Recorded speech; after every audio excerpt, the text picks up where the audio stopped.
अस्सलाम वालेकुम व्यूअर्स, खुशखबरी सीरीज़ की नई एपिसोड में आपका मेज़बान अब्दुर्रहमान आपको खुशामदीद कहता है।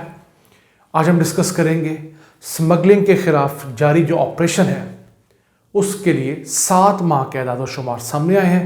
बड़े अच्छे अदाद-ओ-शुमार हैं।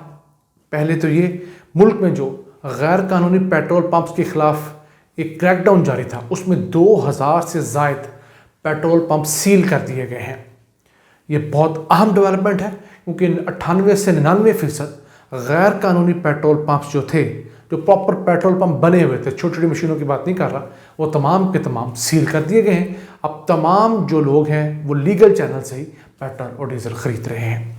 उसके अलावा दूसरी हमें खबर आई है कि गुज़िश्ता 7 माह के दौरान FBI कस्टम ने रेड करते हुए मुल्क भर में 35 अरब रुपए की स्मगल शुदा अशिया जो हैं वो जब्त कर ली हैं, यानी कि वो भाग के सरकार जब्त हो चुकी हैं। उसके साथ अगर मुआवजा करें गुज़िश्ता साल के 7 माह का तो उस वक्त ये सिर्फ 22 अरब रुपए की अशिया जो है वो पकड़ी गई थी। इस हिसाब से तकरीबन 50% ज़्यादा अशिया इस साल पकड़ी गई हैं। और अगर इस रिकवरी का मुआवजा नून लीग के सुनहरे दौर से किया जाए तो वो कुछ यूँ है कि मौजूदा दौर के 7 माह के दौरान जितनी रिकवरी हुई है उतनी रिकवरी नून लीग के 36 माह के दौरान हुई थी। वो किस तरह?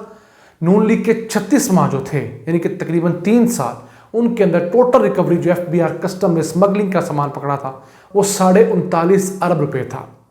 और उतना ही माल इस हुकूमत ने अपने 7 माह के अंदर पकड़ लिया है। तो इस हिसाब से इनके 7 माह और उनके 36 माह की जो परफॉर्मेंस है आप खुद देख लीजिए, एक बराबर लगती है। तो अब अगर हम देखें तो हुकूमत जो है वो हर माह 5 अरब रुपए का सामान पकड़ रही है इस साल, और उम्मीद है इंशाअल्लाह ताला इस साल तारीख में सबसे ज़्यादा तकरीबन 60 अरब रुपए का गैर कानूनी स्मगल शुदा सामान जो है वो जब्त कर लिया जाएगा। उसकी वजह यह है कि PM इस इनिशिएटिव को खुद ड्राइव कर रहे हैं। FBI कस्टम को उन्होंने बाकायदा तौर पर, जिसको हम कहते हैं, डंडा दिया हुआ है कि आपने काम करना है। कवानीन को गुज़िश्ता साल स्मगलिंग के सख्त किया गया है, उसके बाद स्मगलिंग रुकना शुरू हुई है। और जैसे हमने आपको चंद वीडियोस पहले बताया था 156 नंबर किस्त में कि पाकिस्तान के अंदर जो चीज़ें दरामद होती थी, जो रूटीन की स्मगल शुदा चीज़ें थी, जैसे चाय स्मगल होती थी पाकिस्तान के अंदर, टायर्स होते थे, उन तमाम चीज़ों की स्मगलिंग जो है अब उसको कम होकर अब वो लीगल चैनल से पाकिस्तान में इंपोर्ट होना शुरू हुई हैं।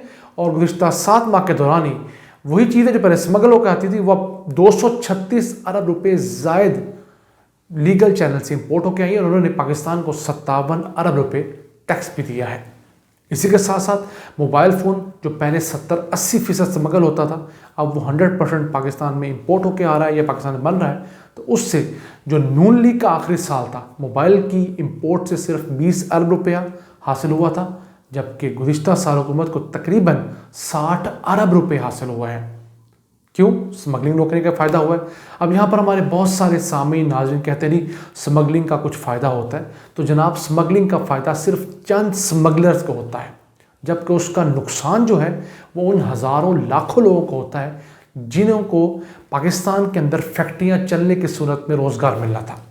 मैं आप लोगों को मिसाल देना चाहता हूँ। एक टायर की फैक्ट्री जो है अगर पाकिस्तान में चलती है तो पाकिस्तान के अंदर टैक्स देगी, दूसरा वहाँ पाकिस्तानी लोग रोज़गार पे जाएंगे तो वहाँ पर पाकिस्तान को रोज़गार मिलेगा, और वो लोग जब जाके मार्केट में परचेज़ करेंगे तो मार्केट्स के अंदर रोज़गार पैदा होगा। जबकि स्मगलिंग के माल का नुकसान ये होगा कि वो बाहर से आएगा, चंद लोग स्मगल करके लाएंगे, लोकल सामान से वो सस्ता होगा, पाकिस्तान की फैक्ट्री बंद हो जाएगी, उन फैक्ट्री में 1000-2000 मज़दूर जो काम कर रहे थे वो बेरोज़गार हो जाएंगे, और फ़ायदा जो है वो 15-20-25 लोगों को होगा जो स्मगलिंग में मुलव्वस है।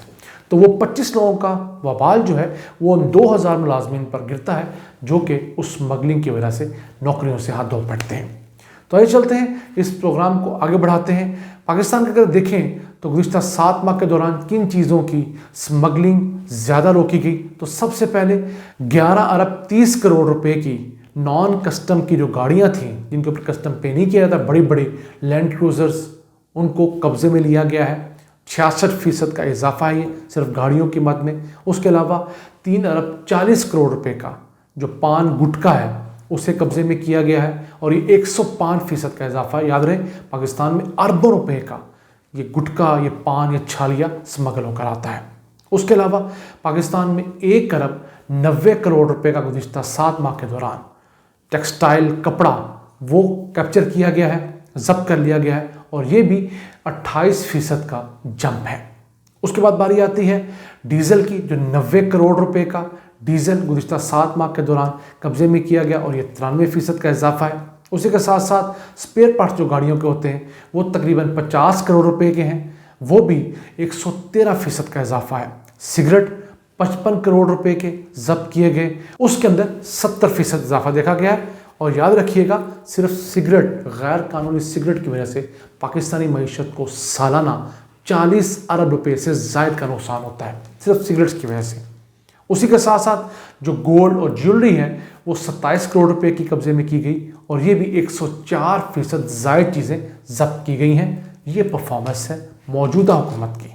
हम कोई इनके लॉयर नहीं हैं, जो उनका अच्छा काम है वो हम आपको बता रहे हैं। महंगाई है, याद रखिए, उसमें हुकूमत की नाअहली भी है और कुछ हुकूमत की लाइलमी भी है, लेकिन वो महंगाई अपनी जगह। लेकिन जो काम उस वक्त अच्छा हो रहा है, क्योंकि ये चैनल अच्छे काम के लिए डेडिकेटेड है, तो हम उसको फोकस कर रहे हैं कि जो काम नून लीग की हुकूमत ने 36 माह में किया, जो रिकवरियां की, वही रिकवरियां हुकूमत ने अपने 7 माह में कर ली है। इसी के साथ अगर हम देखें कि नून लीग के 3 साल जिनका हम जिक्र कर रहे हैं, रिकवरीज कितनी कम होती थी, अब 1 महीने में 5 अरब रुपए की रिकवरी हो रही है, जबकि सन 2014-15 में नून लीग के दौर में सिर्फ पूरे साल में 9.5 अरब रुपए की चीज़ें कब्जा की गई थी जो स्मगलिंग की थी।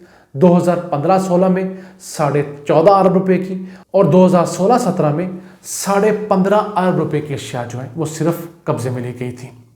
तो ये जनाब परफॉर्मेंस थी नून लीग की स्मगलिंग के खिलाफ। उसको मैंने आपको एदाद शुमार के साथ, उस वक्त के अखबारी तलाशों के साथ आपके साथ शेयर किया है। आपको स्क्रीन पर नज़र आ रहे हैं, आपको फैक्ट्स दिए हैं, हम डिस्क्रिप्शन में तमाम चीज़ें डाल भी रहे हैं, आप वहाँ पर जाकर देख सकते हैं। तो जनाब ये परफॉर्मेंस है जो स्मगलिंग के खिलाफ 2000 पेट्रोल पंप सील कर दिए, तकरीबन 250 अरब रुपया जो है वो मुल्क को इंशाल्लाह इस साल बचने जा रहा है। उसके अलावा ये तमाम चीज़ें जो स्मगलिंग की पकड़ी जा रही हैं, उसी के साथ साथ जो फर्टिलाइज़र, जो चीनी, उसके अलावा जो बैटरियों के अंदर जो चोरी होती थी उसके लिए CCTV कैमरे लग रहे हैं फैक्ट्रियों के अंदर, उनका मेन कंट्रोल रूम जो है FBR में होगा, उससे भी 100 अरब रुपए की ज़ायद आमदन जो हुकूमत को इंशाल्लाह अगले साल से शुरू हो जाएगी। तो ये पाकिस्तान के वो पॉजिटिव पहलू हैं, वो पॉजिटिव स्टेप पाकिस्तान में लिए जा रहे हैं, जो अगर 10 साल पहले पीपल्स पार्टी ले लेती, 5 साल पहले नून लीग ले लेती, तो आज पाकिस्तान का वो हाल ना होता, हमारे यहाँ वो महंगाई ना होती जो हम आज बर्दाश्त कर रहे हैं। वो इसलिए अब समझिए कि PTI को पानी की वो बाल्टी मिली है जिसमें तकरीबन छोटे छोटे 150-200 छेद हैं, सुराख हैं। तो 150-200 सुराखों को बंद करने में टाइम लगेगा, आहिस्ता आहिस्ता प्लग होंगे तो ये बाल्टी पानी की तब भरेगी, वरना तब तक लीकेजेस होती रहेंगी। इन अल्फाज के साथ अपने मेज़बान अब्दुल रहमान को इजाज़त दीजिए। अल्लाह ने के बाद।